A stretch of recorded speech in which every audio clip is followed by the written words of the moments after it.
Friedrich Nietzsche was a German thinker whose ideas would, really shake the foundations of Western philosophy. He was born in 1844 and showed incredible academic talent from a very young age. But his journey into philosophy did not begin in the usual way. Instead, his initial passion was for the ancient world. He studied classical philology, which is basically the study of Greek and Roman language and literature. This field required a deep and precise understanding of ancient texts. Nietzsche excelled so much that he was appointed a professor at the University of Basel in Switzerland at the astonishingly young age of 24, even before he had completed his doctorate. His mind was deeply immersed in the culture, art, and values of ancient Greece. This early focus on the classical world was not just an academic exercise for Nietzsche.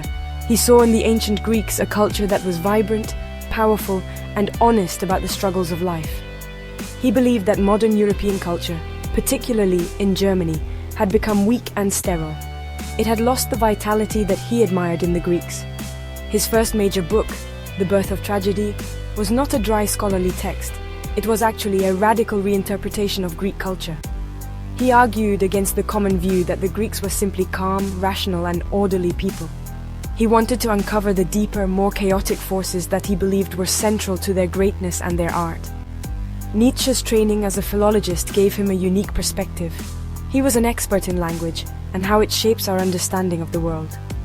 He knew that words and concepts change over time. This made him, suspicious of big, unchanging ideas like truth or goodness. He started to see these concepts not as eternal realities, but as human inventions created for specific purposes in specific historical periods. This critical approach to language and history would become a central theme in all of his later work.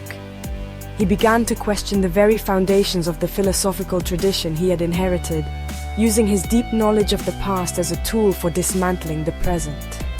His health, however, was a constant struggle. Severe migraines and other ailments plagued him throughout his life, eventually forcing him to resign from his university position in 1879. This departure from academia marked a turning point. Freed from the constraints of a formal academic career, Nietzsche became a wandering philosopher.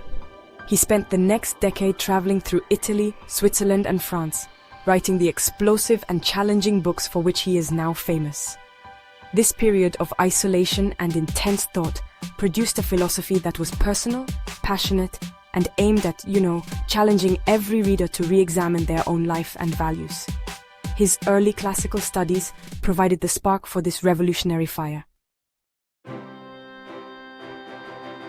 In his first book, The Birth of Tragedy, Nietzsche introduced a powerful idea that would really define his early thought. He argued that ancient Greek culture, especially its great tragic plays, was not born from a single impulse. Instead, it was the product of a struggle between two opposing forces. He named these forces after two Greek gods, Apollo and Dionysus. The Apollonian force represents order, reason, harmony, and dreams. It is the principle of form, structure, and individuality. Think of the clear lines of a Greek temple or the sculpted perfection of a statue. This is the side of Greece that values logic, moderation, and a beautiful, ordered appearance. The other force is the Dionysian. Named after the god of wine, festivity, and frenzy, this force represents chaos, emotion, intoxication, and a wild primal unity. It is the experience of losing yourself in a crowd, in music, or in a powerful emotional rush. The Dionysian breaks down the boundaries between individuals and connects everyone to a raw, underlying reality of both suffering and joy. It is the passionate, untamed energy of life itself. Nietzsche believed that previous scholars had focused almost entirely on the Apollonian side of Greek culture, ignoring the crucial role of this darker, more chaotic energy. He argued that this was a profound mistake.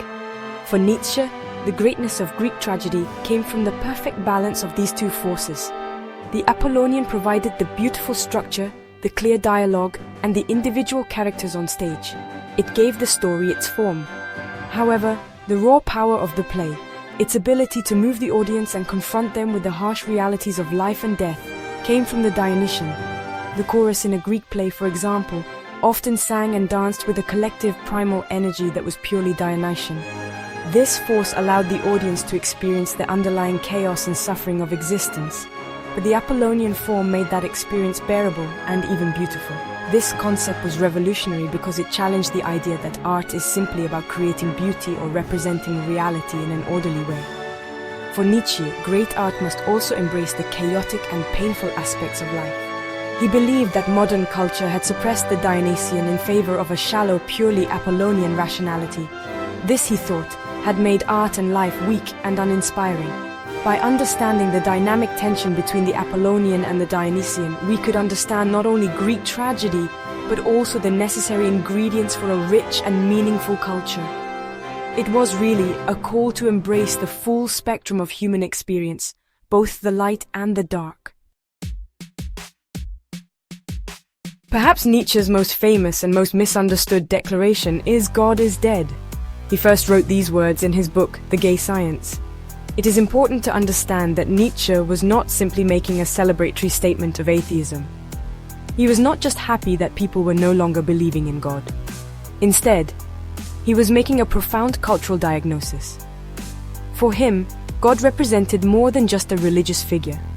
God was the anchor for all of Western morality, meaning and truth for nearly 2,000 years. The belief in a divine order gave life a purpose, defined what was right and wrong, and assured people that there was an ultimate truth to the universe. When Nietzsche declared that God is dead, he meant that the belief in this divine anchor was no longer convincing for the modern mind. The rise of science, historical inquiry, and rational thinking had slowly eroded the foundations of religious faith. People, especially intellectuals, could no longer genuinely believe in the old certainties. The death of God was not an event that happened at a single moment. It was a slow, creeping process. Nietzsche saw this as a monumental crisis. Without God, the entire system of values that had structured European civilization was left without its foundation. Everything that was once considered solid and absolute was now floating in uncertainty. This created a huge problem, which Nietzsche called nihilism. Nihilism is the feeling that life is meaningless, that there are no values, and that nothing really matters. If there is no God to guarantee a purpose for our existence, then why should we do anything? If there is no divine law, then what makes one action better than another? Nietzsche feared that humanity would fall into a deep despair. People would become what he called the last man, a creature who seeks only comfort and security, with no higher goals or aspirations. The death of God was therefore a dangerous moment. It could lead to a complete collapse of meaning and a passive, empty existence. However, Nietzsche also saw this crisis as a tremendous opportunity. While the death of God brought the danger of nihilism, it also brought a new kind of freedom. For the first time, humanity was free from the old dogmas and inherited moral codes. We were no longer required to live according to rules that were supposedly handed down from a divine being. This meant that we now had the responsibility to create our own meaning and our own values. The empty space left by God was not something to be mourned forever. It was a space that could be filled with new, life-affirming values created by human beings themselves. This was honestly the great challenge he presented to future generations. With the old foundation of meaning gone, Nietzsche insisted that we must become creators of new values. This act of creation is driven by what he called the will to power. This is another of his ideas that is, honestly, often misunderstood. The will to power is not simply a desire for crude political domination or bullying others. Instead, Nietzsche saw it as the fundamental driving force of all life.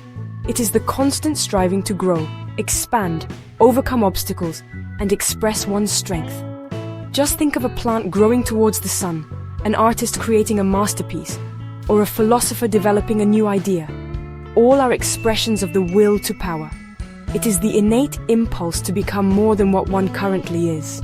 This will to power is central to Nietzsche's vision for how we should live after the death of God.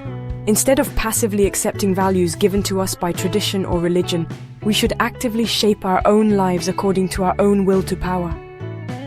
This means embracing challenges, seeking out difficulties to overcome, and constantly pushing ourselves to achieve our full potential.